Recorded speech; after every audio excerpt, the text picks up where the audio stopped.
Hello, you guys. Today I'm going to talk about how we can save downtown Minneapolis.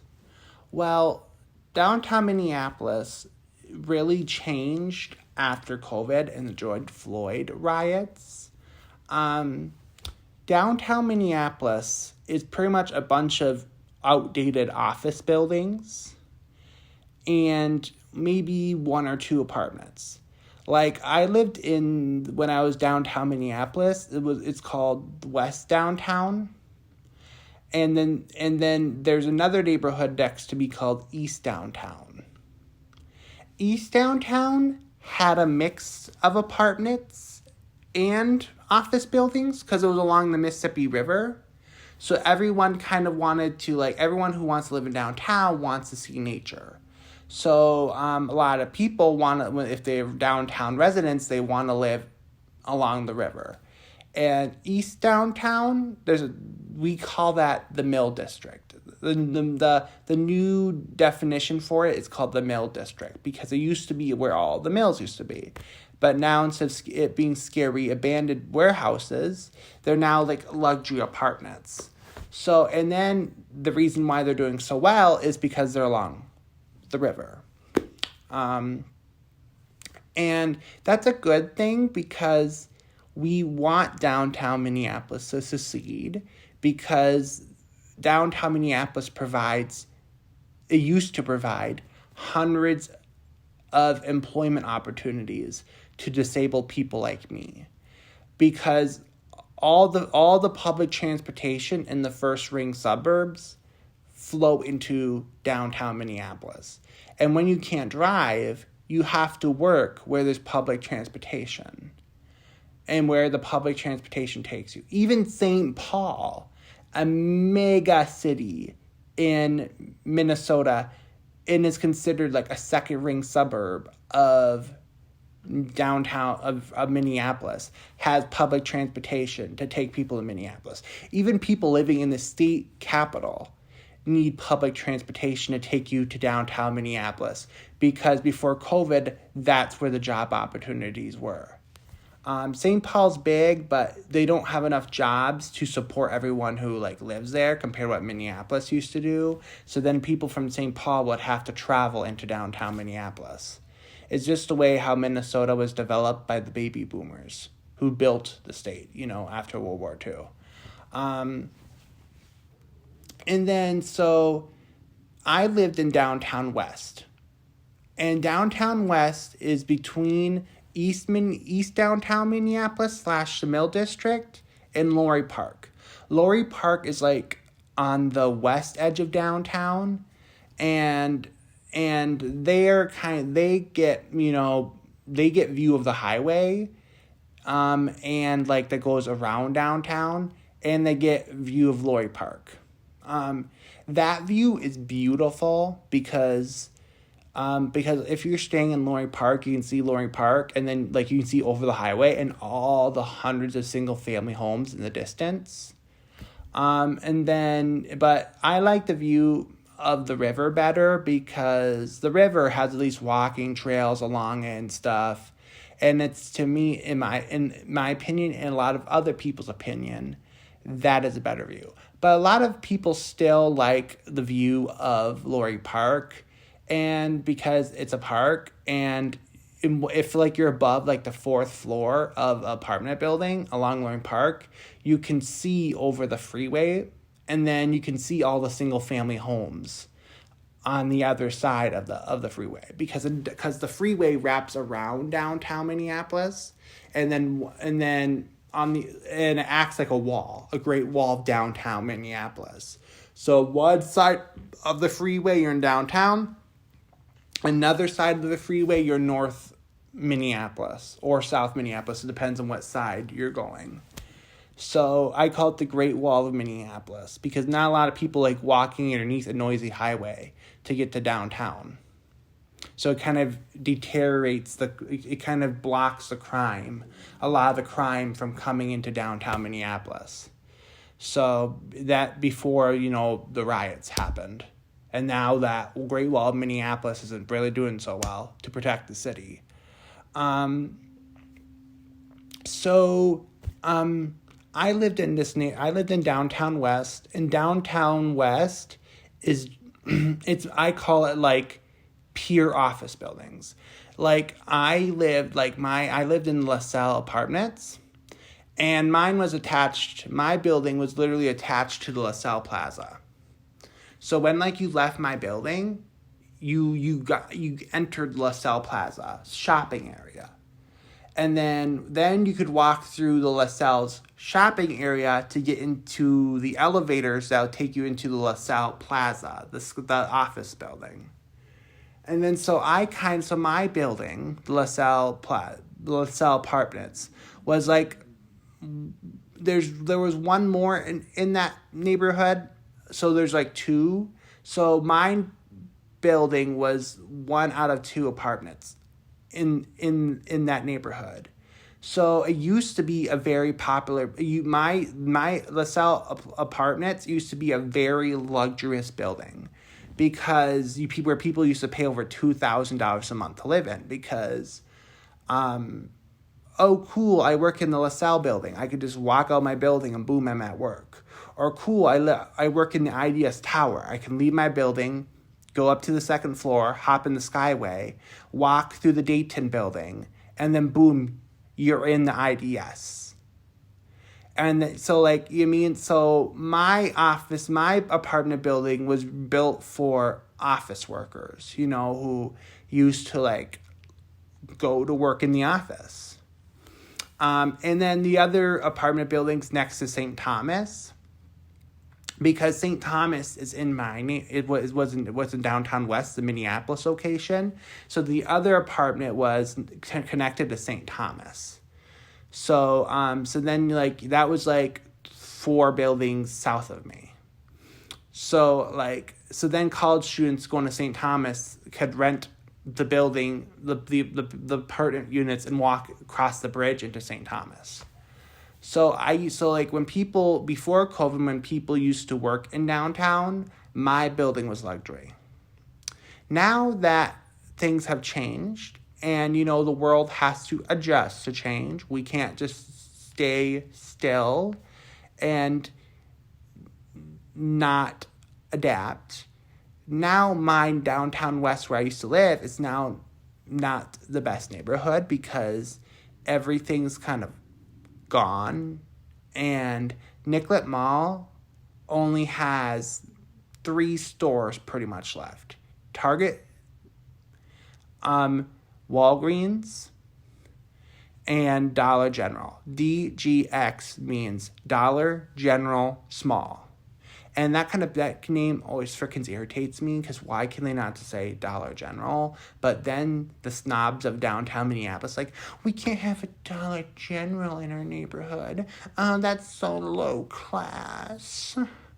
But now that Minneapolis is becoming a low class neighborhood, they can just say Dollar General. And then, who cares what those few rich people in downtown say? Downtown Minneapolis is not a high-end neighborhood anymore.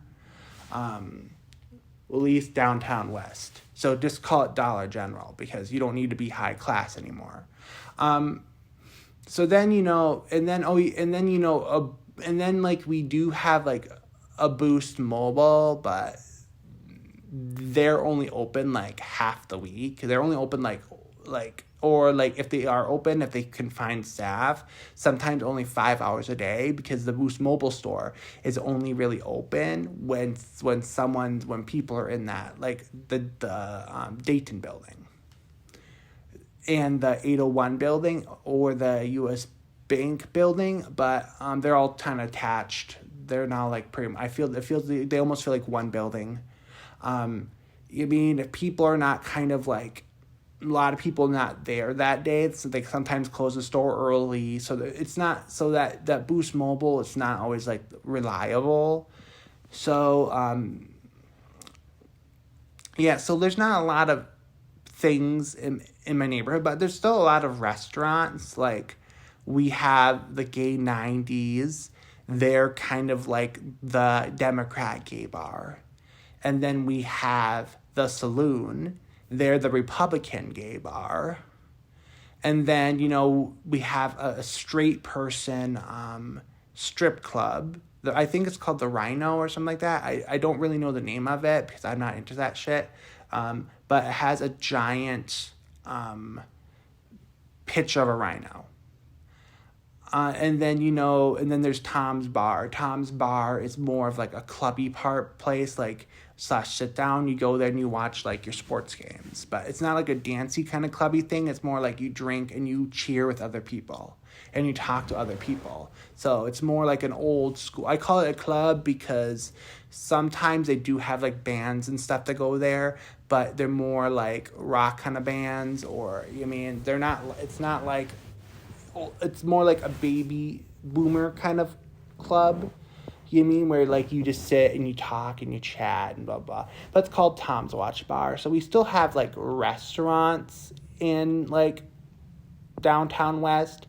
So if like you are like, and then we have Crave. I like Crave. Crave is more like the family friendly restaurant on the street. We do, so like, so we do still have restaurants, but because of all the people that live in the like Loring Park or stuff, they'll walk over, and everyone in downtown like wants their family to come see them. And when their family comes see them, of course, we take them out to the restaurants that we still do have. And then of course, a lot of restaurants did close because definitely the ones the ones on the street are doing better. The ones on the ground street that people can see as they're driving by or taking the buses. But the restaurants in the Skyway that were pretty much funded by office workers are starting to disappear. So how do we stop at least the downtown West neighborhood / downtown? Because once downtown West dies, the virus will spread, because then the people causing trouble in my neighborhood will go to that neighborhood, and then that spreads to a different neighborhood, and suddenly it's in the first ring suburbs where I live now, and then it just spreads like a freaking virus. Look what happened with Detroit, Michigan. Once Detroit fell, and Ann Arbor fell, and then like a suburb of Detroit, and then Flint, Michigan fell, and that was a suburb of Detroit, and then it spread like a virus, and that whole state of Michigan's becoming like a death curse, because after Detroit fell, everything around Michigan started to die. And then that even affected Chicago, and so then more of the Midwest has started to die, and we need to stop the spread. We need to stop Minneapolis and Minnesota from becoming like a Detroit. So the first thing we need to do is we need to build more housing in downtown Minneapolis. So the first thing that these office building owners need to do is they're not going to attract baby boomers who want to live in their suburbs, drink their overpriced tea, waste their money on gas, mowing their lawns to make it perfect. You're not going to target that audience. The audience that you're going to target is Generation Z. People like my younger brother, who is 19 and needing a place to live. Because baby boomers are messing up our country and not building enough apartment buildings for millennials and Generation Z to live in. And what I'm talking about is millennials and Generation Zs, most of us are single. We don't have kids because we don't have money. And we need someplace to live. So what downtown Minneapolis buildings owners can do is okay, we have this huge millennial generation. We have this huge Generation Z generation that need housing because baby boomers won't build them any on the suburbs. And if we are trying, baby boomers keep holding us up. We can't wait anymore because these people are getting older and they need housing now. And we're not going to let these baby boomers make these Generation Z and millennials suffer anymore. So then what they can do is because a lot of Generation Z and millennials are single. The younger ones. The older ones are starting to get hooked up and starting to get kids and stuff now, because they're living with their parents, and their parents are letting them raise grandkids in their houses and stuff. So older millennials are getting their stuff together, but us younger millennials and Generation Z, we need someplace to live, So these office buildings, towers in downtown, they can be like, okay, we have this big empty tower. All these people need someplace to live. And it doesn't help that we have like millions of immigrants coming into our country, and they all need places to live. Office building owners in downtown Minneapolis should be seeing them as cash cows, because they all need someplace to live. So then what happens, and a lot of them are Generation Z and millennials. So easier to market. So then what they can do is they can turn these office buildings that people don't really need anymore, because we have Zoom, we have Microsoft Teams, we have Google Meet, we have Apple FaceTime. Even Facebook is making the Meta Quest, where people can put on their face and pretend to be in a meeting. We don't need office buildings anymore. So what these office buildings owners can do, they can turn their office buildings into one-bedroom and studio apartments. And the reason why they need to be one-bedroom and studio apartments are so they can fit more people into their buildings and make more get more renter revenue or residential revenue for less money. So if they can fit 1,000 young people in one building, they can maybe make a profit with only charging people $800 a month in rent, or $850 a month in rent for, a studio, and maybe $1,200 for a one bedroom, because you're only giving people 500 square feet. You're only giving people 600 square feet, or you're only giving people 1,000 square feet. And then you're building hundreds of these in these old big office towers. You can fit thousands of young people into one office building. And then we can fit thousands of young people into one office building. What's going to happen is you're going to make as much money from residential renters as you would from office building renters or office space renters that are outdated. And then your building can be full. And the good thing is, like big office buildings in downtown Minneapolis, like the IDS Tower, they have a huge parking garage underneath. And then what you can do is you can offer those parking spots to your residents above by saying, hey, everyone has an option to rent a parking spot for example, $150 a month. And if you don't want these parking spots, we won't charge you for them. But if you want each spot you want, we're going to charge you $150 for.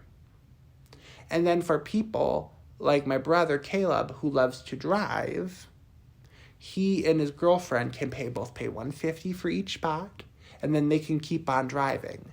And for people like me who are visually impaired, who can't drive,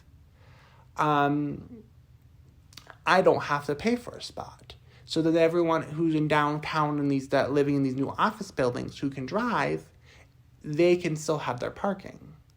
And then for people who live in these office buildings who don't drive, like me, I wish I could drive, but I can't because I'm visually impaired, I don't get my parking. So then my people like my brother Caleb are happy because he gets his parking. And I am happy because I don't get my parking and I still get someplace to live around $850 to $950 a month. And then with these skyways systems in downtown, they can, instead of putting like restaurants in them, they can put something like a Planet Fitness. Like, for example, there's a big open spot in the LaSalle Plaza where a restaurant used to be because of office workers. Instead of keeping that restaurant spot open, that restaurant spot is so big that's open, they can put a Planet Fitness in there. So then the people who are living now in their buildings can also use Planet Fitness that they put in the Skyway. So now the building owners are getting rent from the residents of the building, and they're getting rent from Planet Fitness that the young people in the building are using. Does that kind of make sense? So then now you're making money in the Skyway because you're putting businesses like Planet Fitness in the Skyway. And then you're also getting money from the renters in the upper part of the building. Because if I had endless money, I would buy the LaSalle Plaza. That's my favorite building in downtown Minneapolis. That's why I chose. At first, I kind of hated it. I just chose it because it was close to Nordstrom Rack, where originally Play was planning to work before they closed. I chose it because it was better than a lot of other apartments in the downtown area. It was a good price compared to other apartments in the downtown area. And I love the look, the feel, the ancient wood feel of the LaSalle Plaza lobby. I didn't the LaSalle apartments did not really pull me in because there's no fitness center, there's no gym, there's no, community. There's a community room, but it doesn't really have a bathroom. So if you want to have a birthday party there or whatever, there's no place really for your guests to use the bathroom. It's not like a fancy apartment. But what I didn't mind about living in the LaSalle apartment was the LaSalle Plaza made it really wonderful because I could walk upstairs, I could go to the coffee shop they have up in LaSalle Plaza. There's a noodle place, reminds me of a Chipotle up there. I could take the Skyway Monday through Friday to Target, just shopping at Target, even when it's blizzard outside. And then I could walk back. But I used to have to go through to get to Target, the 801 building, right? The Skyway system in the 801 building was dead. Because the only people who were making money in that 801 building was the daycare on the first floor and the post office on the first floor. And above the Skyway system there was the Reticent Inn Hotel, and I think they were doing okay. Because I always see people coming in and out of the hotel, so I'm assuming they were doing okay. But the area between the hotel and the post office and the daycare downstairs was not doing okay. And every time I walked through that 801 building, I'm like, this would be a good spot to put a gym.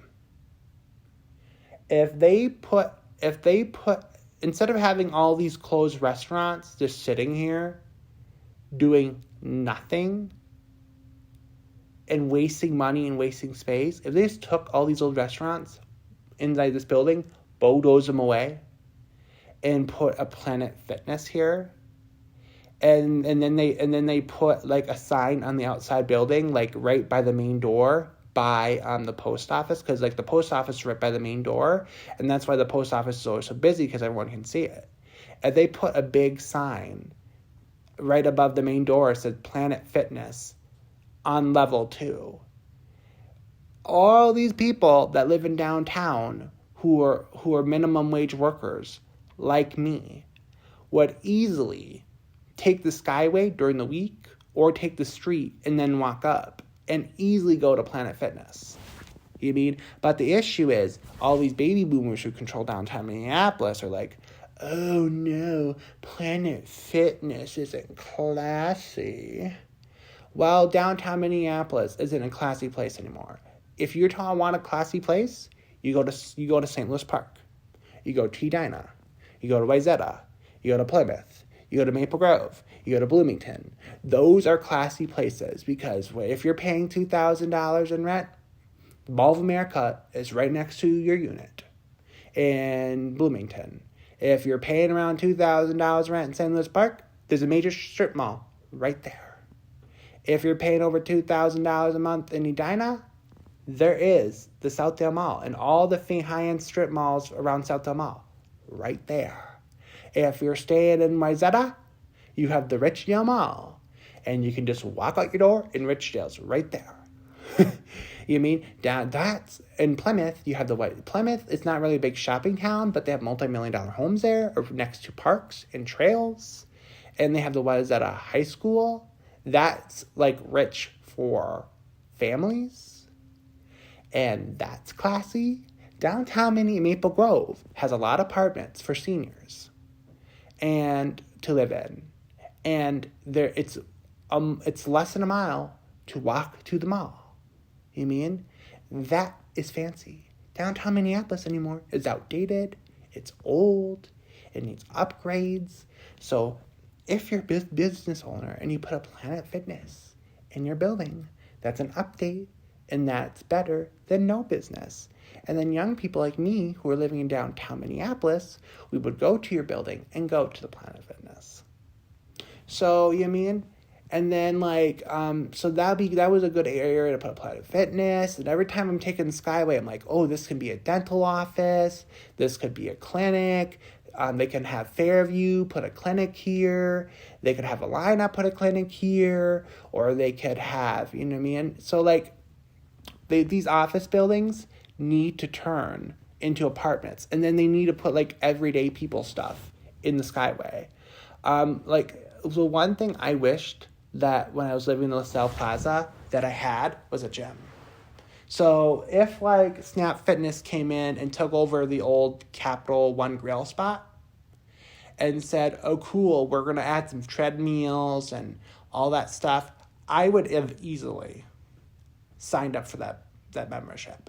And the LaSalle Plaza also had a Lifetime. But the Lifetime wasn't a normal Lifetime. It was a co-working space for people who lived in downtown, worked from home. They could go someplace. And that always ticked me off because of that Lifetime in downtown Minneapolis said, okay, we're no longer becoming a co-working space. We're becoming a Lifetime that you can find out in the suburbs that has a swimming pool, exercise equipment, and all that stuff. I would have applied for that gym like crazy. So, and then in the Skyway systems in downtown, they need to put haircut places, low end ones, sports clips. They need to put dentist offices. They need to put chiropractors. They need to put nail salons. They need to put phone stores T-Mobile, AT&T, banks. Be lucky the IDS Tower is putting a lot of banks in their building, on the second floor, because if you want residents to live in downtown and they need to get a check or something, they need to go to a bank. And that kind of stuff. And so then you put the everyday stuff that people need in the Skyway after you turn your office buildings into apartment buildings. And then what you do is on Nicollet Mall, all those abandoned storefronts on the street, that's where you put your restaurants. So the old Nordstrom Rack can become a McDonald's. The old Marshalls can become a Wendy's. And then the old Apple store could become a Culver's. You know what I mean? And then what you do is, and then you put all like your fast food stuff on Nicollet Mall on the first level. So people coming into, so when people like me are when we're going from Columbia Heights to Bloomington, for example, to see my friend, because all the buses go down Nicollet Mall. I can get off my bus, get me and my friend some Culver's, hop on the D bus, and go down to Bloomington. And then when I show up, me and my friend can eat the Culver's, have a good day in Bloomington. I can take the bus back. Okay, now it's 5 hours later. I'm hungry again. Stop by McDonald's, hop on the bus, and then take the bus home. You know what I mean? So if you start putting people in your office buildings, you put like the gyms, the dentist office, the nail salons, the chiropractors, and all that in the Skyway. So then the people who are living in those buildings can just go down out of their apartment into the Skyway, get their stuff, do their thing, and then go back up into the apartment building above the Skyway. And then the people who are traveling through downtown Minneapolis, like me, like, for example, going through Nicollet Mall, because that's where all the buses go and exchange, I can go and then eat on the ground level of Nicollet Mall without needing to go all the way into the building. Because I'm sorry, I stop by Five Guys a lot on Nicollet Mall, and my favorite Planet Smoothie place on Nicollet Mall, because they're on the ground level. I can just walk in there, walk into the building, walk into the restaurant I want, order my food, get my food, walk out of there, walk out the building's main door, and just head straight to the bus. If Five Guys and Planet Smoothie were on the Skyway system, I wouldn't eat there because I don't want to go all the way into the building, all the way up the escalator, all the way down the hall, grab the food, all the way back down the hall, back down the escalator, and then out the door, and then hop on the bus. So if all the food options were kind of on, like we're Crave and stuff, we're kind of on the first floor, it'll make people like me that are going through downtown Minneapolis better because I can go just walk in, grab the food, and walk out. Well, the residents who are living in downtown Minneapolis in the old office buildings, because their apartment is above the Skyway system, when they leave their apartment, the first level they do is hit the Skyway system. So then they can shop, like, the Skyway system will become like their ground floor. And then they can shop at, like, they can go to their Planet Fitness, go to their eye doctor, go to their dentist, all right there in the Skyway system. And then when they're done, they can just walk right into their building and then boop, go right above the Skyway system. So the first ground floor of all these buildings need to be for like restaurants and stuff. So people like me who are just traveling through downtown or just visiting can just walk into a restaurant, eat, walk out, and go home. While the Skyway system needs to become more like the strip mall. So then everyone living in the old office towers in downtown Minneapolis can just pretty much walk out, shop in the Skyway, and then walk up and back into their buildings. And for them, it feels like a strip mall.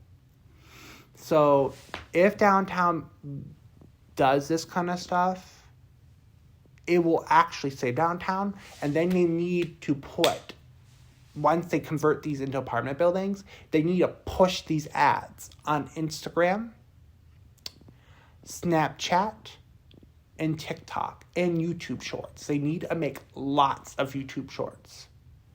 So then YouTube is the number one program, is the number one website they should focus on. It's like make videos about the apartments. Hey, this is now the new IDS apartment. And this is what comes with our units and blah, blah, blah. We have a daycare on the first floor. We have a nail salon on the first floor. And on the second floor, we have Wendy's. And come to our building and look at our building comes with parking. And it's optional when you come and move in. And then like what you do is you make these long YouTube videos and then you chop them up into little shorts and then you post them on YouTube Shorts, you post them on Instagram, you post them on Snapchat, and then you post them on TikTok until TikTok gets banned. And then after that, then no matter what site they kind of go, these young people, you're pushing marketing towards them.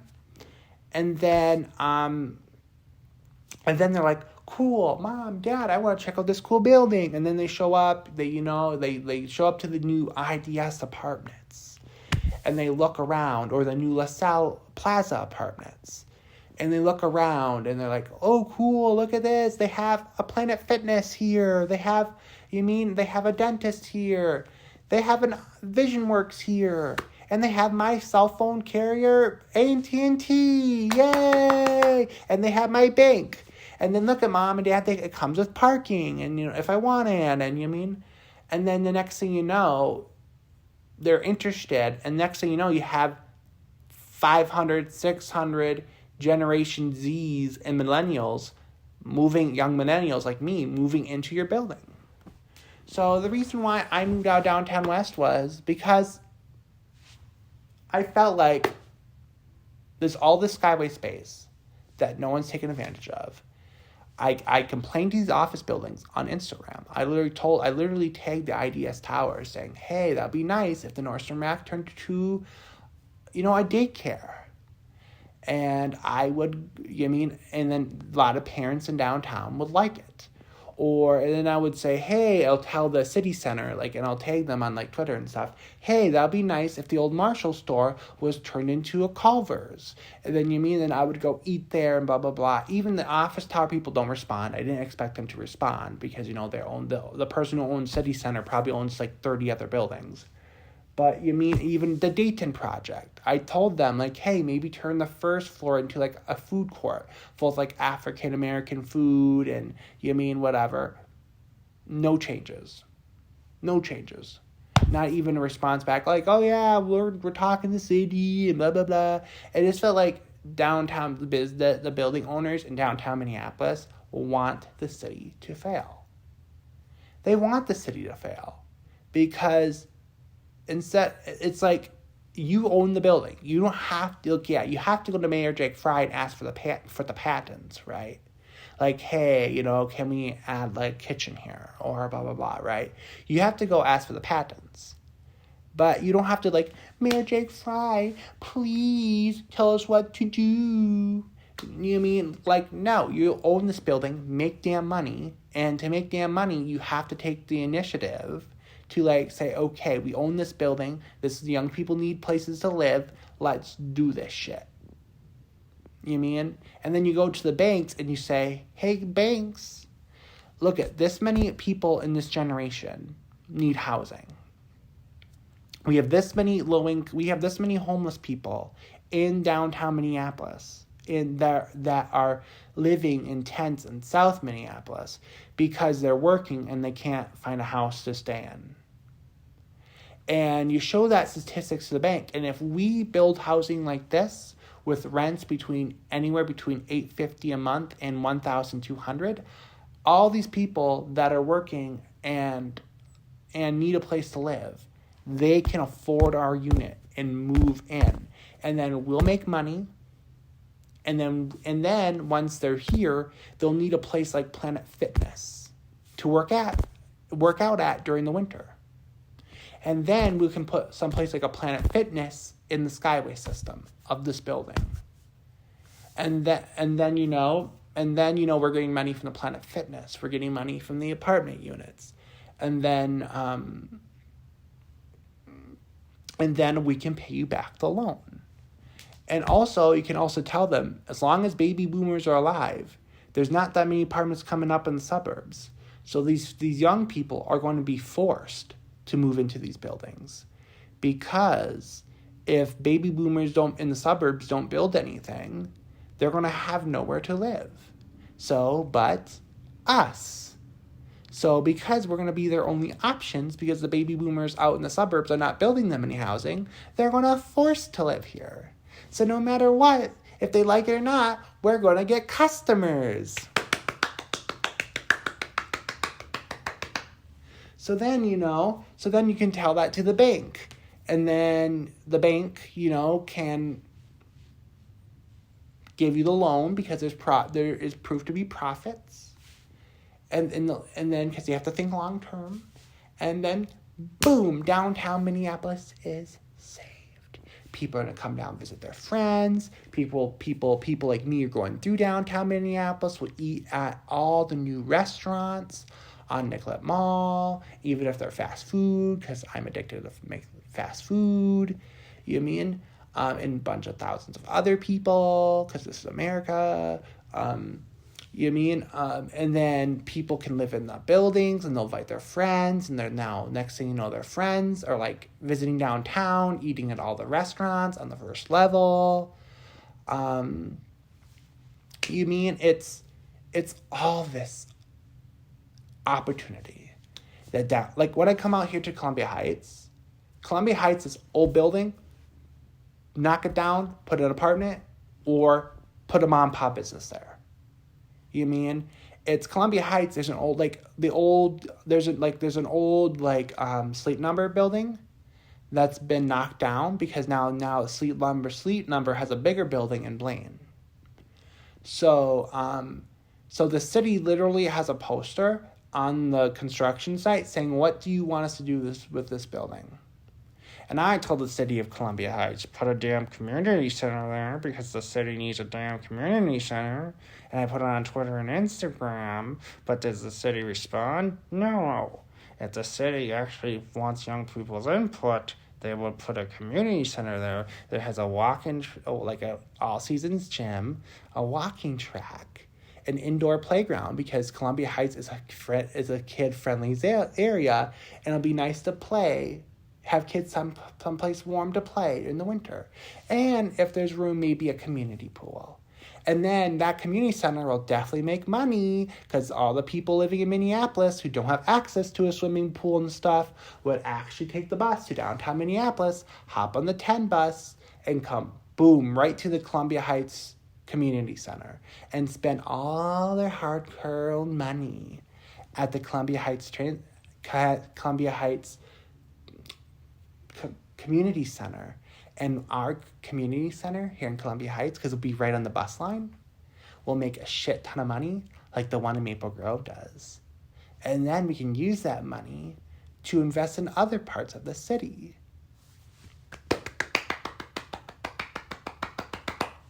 So that's how I would fix downtown Minneapolis. And each city has, and the people in that city has to do something to improve their city. Now I live here in Columbia Heights. Downtown Minneapolis isn't my problem anymore. As long as I keep that issue out from downtown Minneapolis out of my city, I'm good. I'm now a Columbia Heights resident. I'm focused all my spare energy in improving Columbia Heights. But before my old lease ends, and I'm still considered half downtown Minneapolis resident, I just wanted to say my last piece. I hope you guys have a good day. Bye-bye.